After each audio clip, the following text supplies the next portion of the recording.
Custo de vida, emprego e desemprego, cesta básica, tarifas públicas, salário mínimo. Agora, na Brasil Atual, a análise do DIEESE.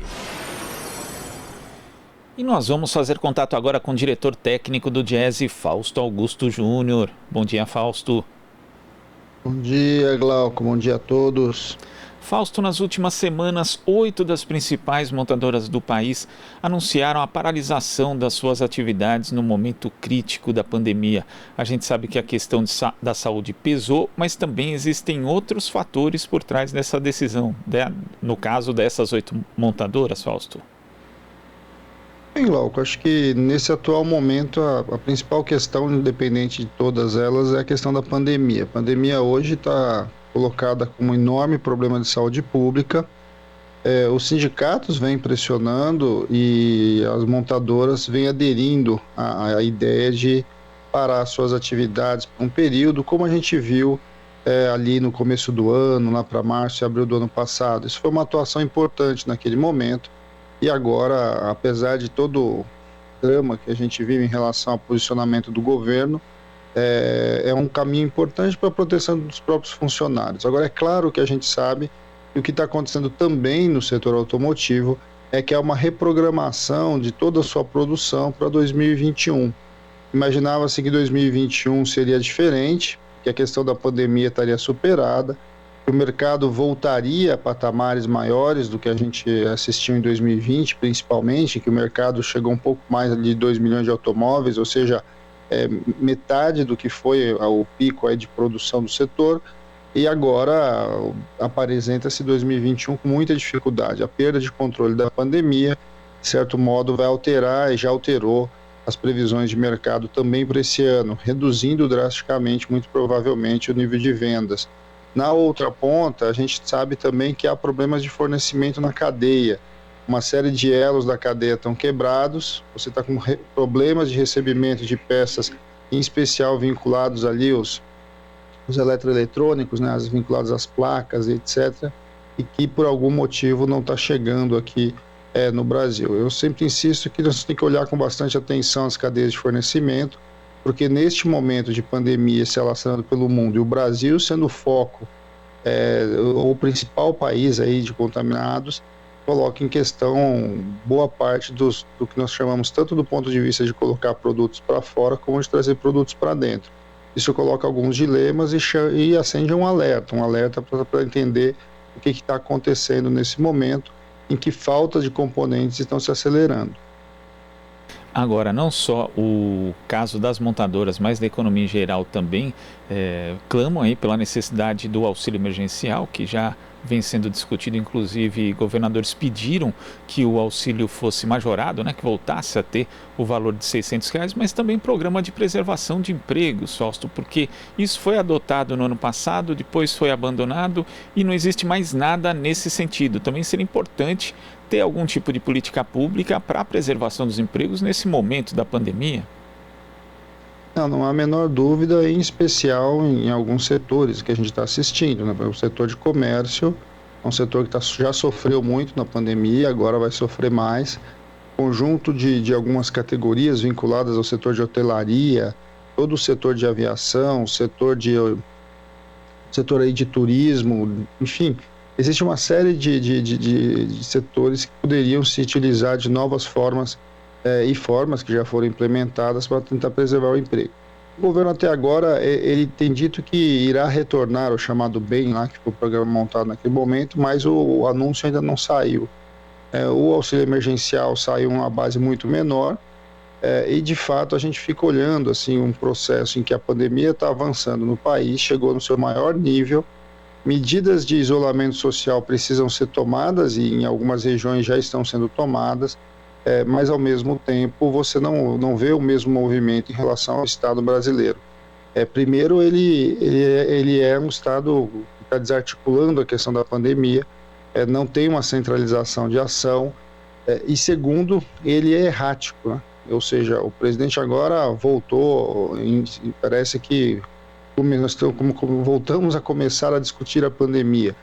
Parece que tudo está começando agora, como se nós não tivéssemos com mais de 3 mil mortes por dia algo que e passado mais de 300 milhões de mortos. Então, e aí ficamos numa discussão do que volta e do que não volta. E aí quando volta, primeiro que volta em patamares menores, segundo que leva muito tempo, né? Vamos lembrar que nós já estamos acabando o mês de março, estamos indo para o quarto, daqui a pouco vamos entrar o quarto mês do ano, o programa de manutenção do emprego não saiu, o auxílio emergencial sai, mas também não sai, o valor de fato ainda não foi colocado, vamos começar todo o processo de burocrático que a gente sabe que os bancos levam, enquanto isso a população vai sofrendo principalmente com a própria pandemia de um lado, mas com as suas consequências econômicas. E o que mostra, né, o caso das montadoras, é que não existe contradição entre salvar vidas e economia. Na prática, hoje, o que a gente tem é uma economia desordenada, com uma ineficiência em relação às ações de combate à pandemia, e uma coisa acaba contaminando a outra, né, Fausto? Porque a gente sabe, por exemplo, que quando as pessoas vão comprar um carro, elas planejam, não é uma compra de um bem pequeno. Como planejar hoje no cenário brasileiro em que a gente está no momento crítico da pandemia e que também a economia não anda? Não tem condição, né? E a gente está falando de um bem, né? um bem móvel ali, né? Agora imagine um bem de consumo, que é o caso do automóvel. Agora imagina você pensar num investimento mesmo, investimento de uma nova planta, investimento de uma inovação tecnológica que você vai trazer, um investimento que, de certo modo, gera empregos, gera divisas, aumenta o PIB. Ou seja, o investidor produtivo, principalmente, ele tende a ficar parado, né? Ele tende a proteger o seu recurso, ele não sabe de fato para onde as coisas vão na economia brasileira.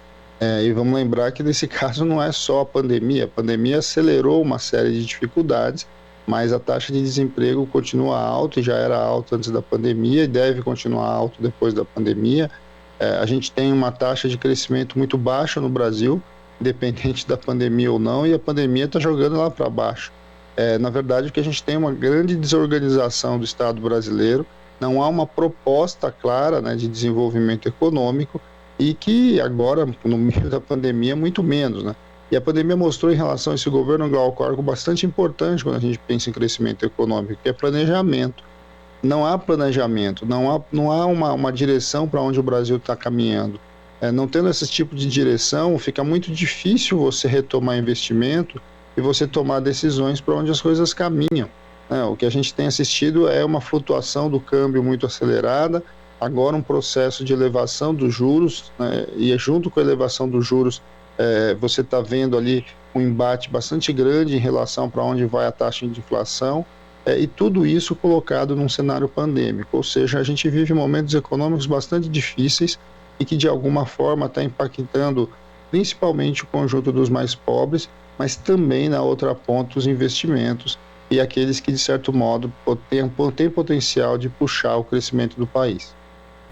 E tem uma coisa, né, que é meio que um pensamento mágico do capitalismo, de parte do capitalismo brasileiro, que acha que desestruturando o mercado de trabalho, você rebaixando a renda e o salário das pessoas, elas vão continuar consumindo. E uma hora para, né, Fausto? Porque as pessoas não vão ter dinheiro simplesmente para consumir, ainda mais bens como carros, né? A gente já teve a saída da Mercedes-Benz, a saída da Ford, e se continuar com essa estruturação de um mercado de trabalho rebaixado, é capaz de outras montadoras saírem também no futuro?